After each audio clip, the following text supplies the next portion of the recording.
Dans cette série de DIY on Wheels, nous suivons la restauration d'une Austin Cooper S de 1964. Dans l'émission précédente, Carl a entamé la transformation en réplique de rallye. Entre-temps, il a bien travaillé, de telle sorte qu'il peut commencer désormais le montage de l'éclairage. Voilà, je suis entre-temps encore un peu plus avancé. J'ai trouvé les bons étriers pour les grands projecteurs. Ceux-ci sont peints dans la même couleur que la voiture. Ceux-ci sont déjà placés. J'ai aussi déjà monté une petite courroie. La plaque de Carter aussi, ici. Les supports de cric sont également placés. Et maintenant, je poursuis avec les projecteurs sur le capot moteur. En fait, ce ne sont pas des projecteurs, mais des feux anti-brouillard. Ce fut un défi car vous ne trouvez plus ces étriers, je les ai donc fait faire. Mais quelle est la différence entre ces feux anti-brouillard et ces projecteurs? Ici, vous voyez la différence entre un feu anti-brouillard et un projecteur. Un projecteur a une optique totalement unie. Un feu anti-brouillard comporte des rainures. Celles-ci déterminent la direction de la lumière. Ceux-ci ne doivent pas éclairer large, mais bas, près du sol, et sous un certain angle. Ceci est un feu anti-brouillard, ceci est un projecteur. Entre-temps, j'ai aussi monté le chauffage du pare-brise, comme sur les voitures de rallye avant. Ici, j'ai bel et bien commis une erreur. Les essuie-glaces doivent encore devenir noir mat, comme à l'intérieur près des compteurs, pour éviter l'éblouissement. Donc, je vais devoir recommencer. Mais ceci est pour plus tard. Nous allons commencer par l'avant de la Mini.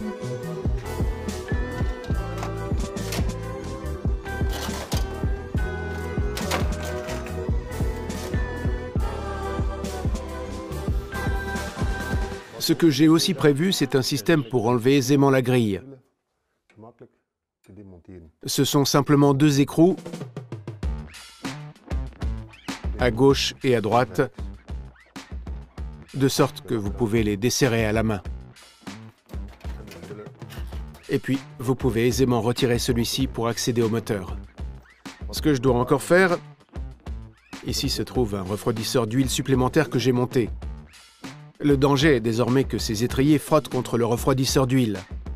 Ceci peut occasionner des fuites. Cela ne se produira pas aussitôt, mais ce risque existe bel et bien avec le temps. Ce sont des couteaux, n'est-ce pas? C'est pourquoi je vais d'abord tracer l'endroit où ceci touche le refroidisseur et prévoir quelque chose. Sur ces marquages, Carl prévoira un étrier qui crée un peu la distance supplémentaire entre le refroidisseur et la grille. J'ai quelque chose qui correspond.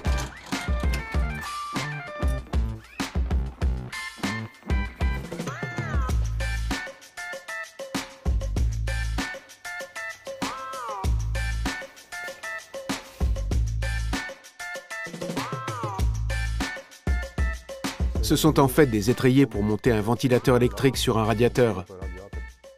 J'utilise maintenant ceci pour protéger ce refroidisseur d'huile, qui est donc en fait aussi un radiateur. Maintenant, la grille ne peut plus frotter contre celui-ci.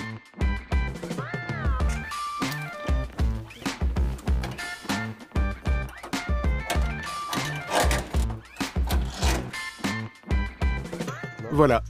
Maintenant, le radiateur est protégé contre le frottement.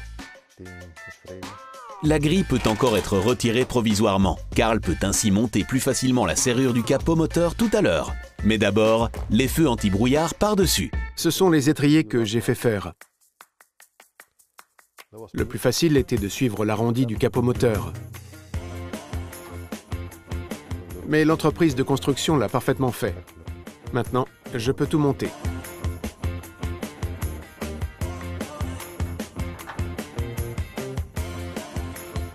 Ces feux anti-brouillard Lucas sont entièrement correct time period. Cela veut dire que ceux-ci sont exactement identiques à ceux qui étaient montés dans les années 60 sur les voitures de rallye. Cela est très important dans cette restauration, étant donné que le client veut construire une réplique de rallye exacte.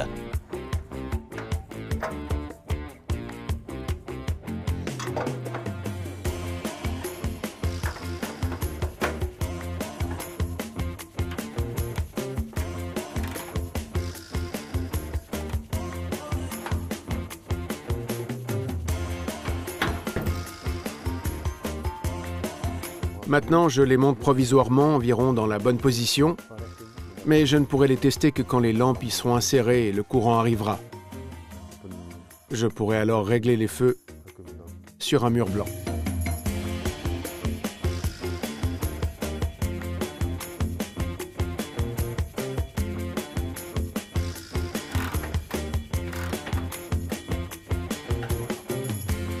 Maintenant, je vais monter la serrure et l'étrier correspondant pour le projecteur.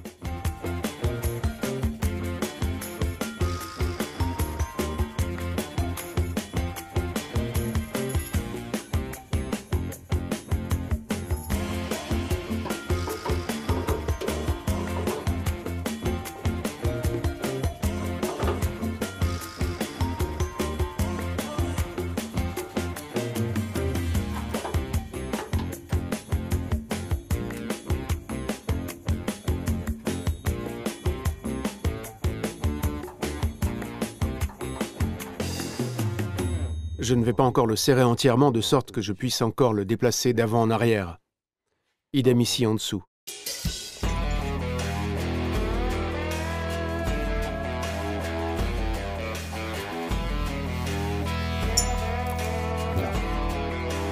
C'est un peu comme un jeu d'assemblage.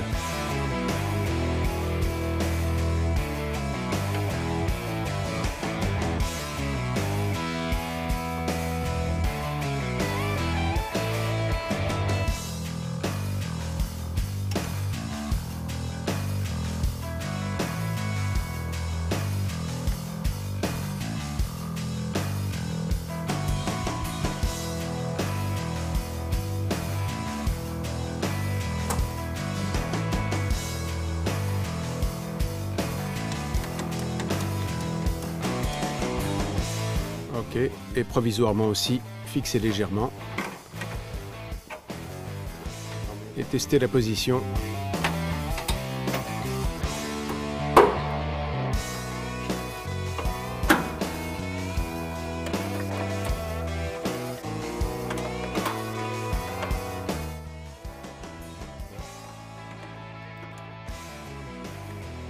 Voilà. Et maintenant, un peu serré davantage.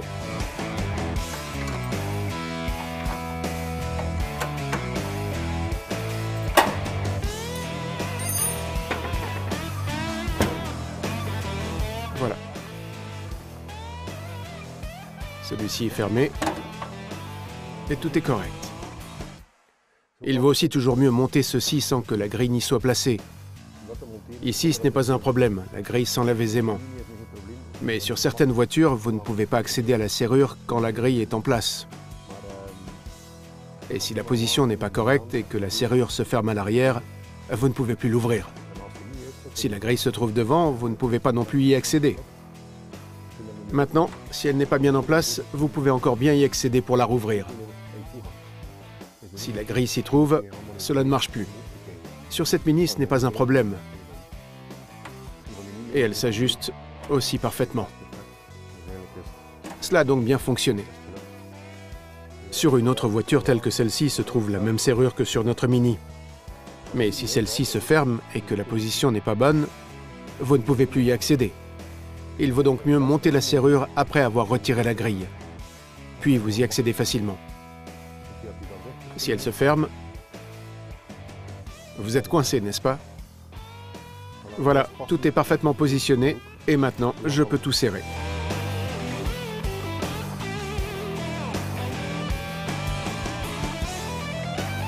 J'ai réalisé moi-même un étrier pour le projecteur du milieu.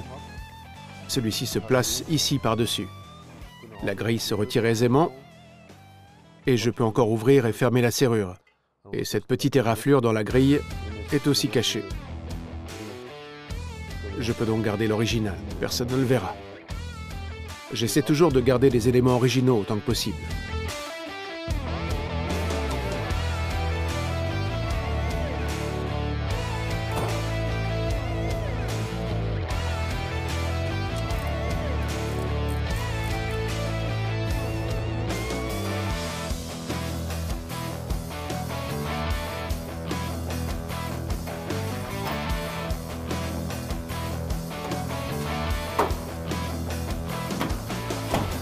Ensuite, c'est au tour du projecteur supplémentaire. Lorsque la bride est fixée, la grille peut être replacée et le projecteur monté. Ceci est un projecteur. Celui-ci se place ici au milieu avec les deux grands projecteurs. Ceux-ci, ce sont des feux anti-brouillard et ceux-ci sont toujours placés aussi loin que possible vers l'extérieur. Ceci projette un faisceau lumineux plane qui peut éclairer sous le brouillard. En fait, ils pourraient être suspendus encore un peu plus bas, mais ils ont été montés ici d'origine et je fais bien entendu pareil.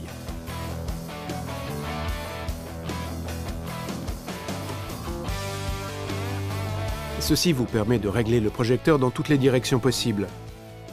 Maintenant, je le redresserai autant que possible. Tout sera réglé dès que l'électricité aura été branchée.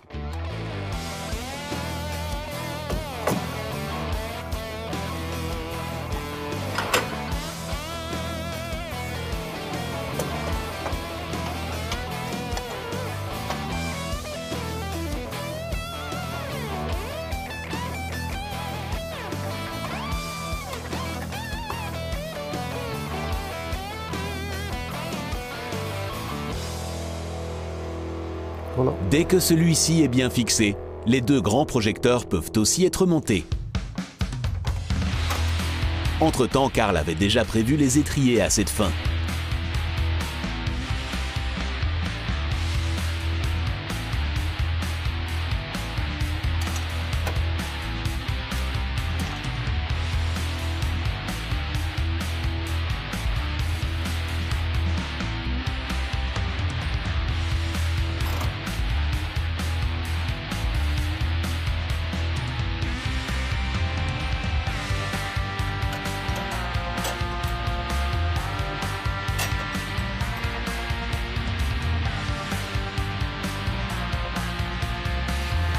La position des lampes n'est pas encore si importante. Je réglerai tout une fois que cela fonctionnera totalement. Ceux-ci doivent bel et bien être réglés correctement pour le contrôle technique. Cet angle doit correspondre, je l'ai déjà expliqué dans l'une des émissions précédentes. Cet angle est important pour ne pas éblouir les véhicules en sens inverse. Avec ceci, cela ne joue pas encore un rôle. Ils ne peuvent pas être branchés ensemble. Les projecteurs doivent se situer sur un circuit séparé et pouvoir être allumés de temps à autre. C'est OK pour le contrôle, mais ils ne peuvent pas fonctionner ensemble. Maintenant, je vais aussi encore monter les coiffes sur les feux. En fait, c'est un bonnet pour les protéger contre la saleté et les gravillons. En journée, vous n'en aurez pas besoin, en fait.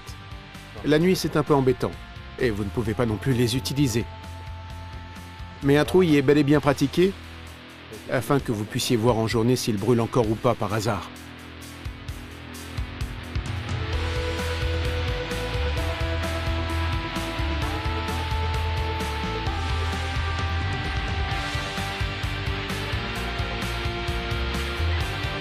Je vais commander des coiffes pour ces petits. Et ainsi, le nez de la Mini est également prêt et totalement correct.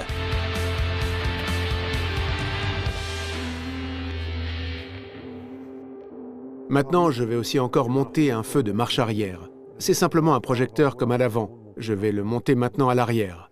Les voitures de rallye l'avaient aussi. Et je vais bien mesurer afin que celui-ci se positionne joliment au milieu.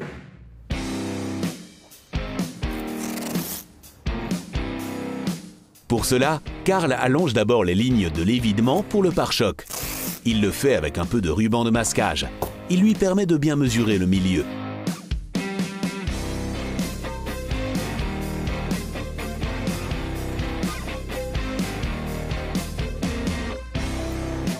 Au milieu, il colle aussi un bout de ruban adhésif sur lequel il peut déterminer la bonne hauteur.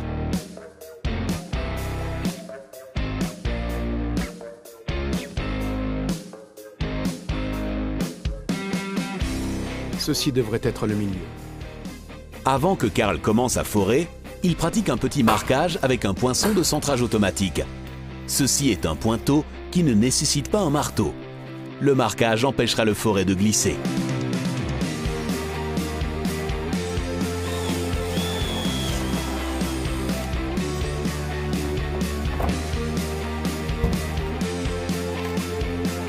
Voilà, j'ai aussi foré aussitôt à l'intérieur à travers la plaque en carton, car tout à l'heure, passe ici aussi l'extrémité du boulon qui masquera le câblage.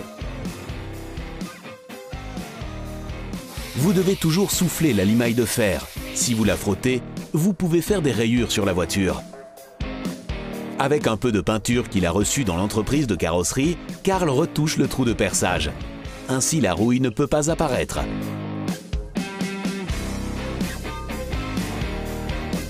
Pour pouvoir monter le projecteur, Karl a vite retiré la plaque en carton qui recouvre le couvercle de coffre.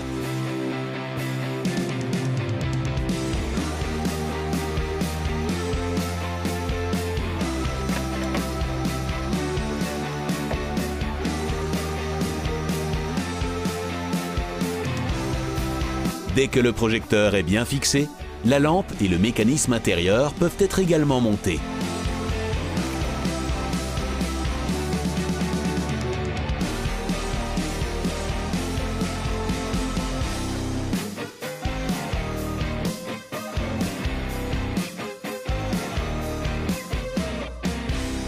Et de cette façon, le verso est presque prêt. Karl vérifie quand même tout pour être certain. Je regarde maintenant encore quelques photos de la voiture que je construis à l'identique, donc en fait la réplique de la CRX 89B. On va regarder si tous les détails correspondent. L'éclairage de plaque minéralogique est correct, le feu de recul est également correct, les barres de pare-choc sont encore correctes, mais ce que je n'ai pas encore monté, ce sont les supports de cric. C'est ce que je vais placer maintenant. Sinon, hormis cela, l'arrière de la voiture est déjà totalement imité de façon correcte. Karl détermine la position des supports de cric par rapport au milieu de la voiture, donc dans ce cas-ci, l'échappement. Puis il trace tous les points de fixation et les forts.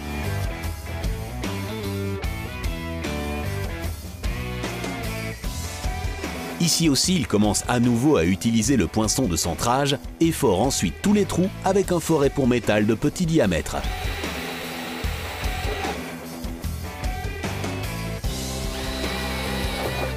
Quand tout est préforé, Karl fore tous les trous avec un foret pour métal plus grand.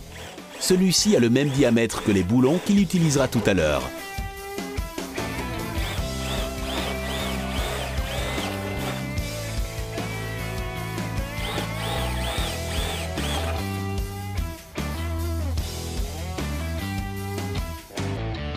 Tous les bords reçoivent à nouveau une couche de peinture afin qu'ils ne rouillent pas.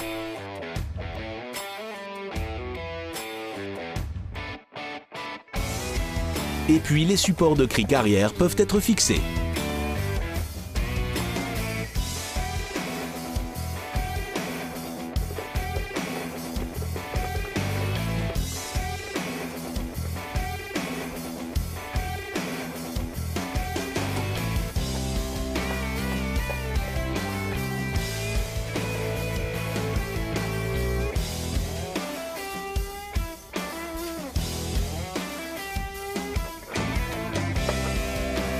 Voilà. Les supports de cric sont aussi suspendus. Et ainsi, l'arrière de l'Austin Cooper est entièrement prêt. Karl travaillera à nouveau à l'intérieur dans l'émission suivante.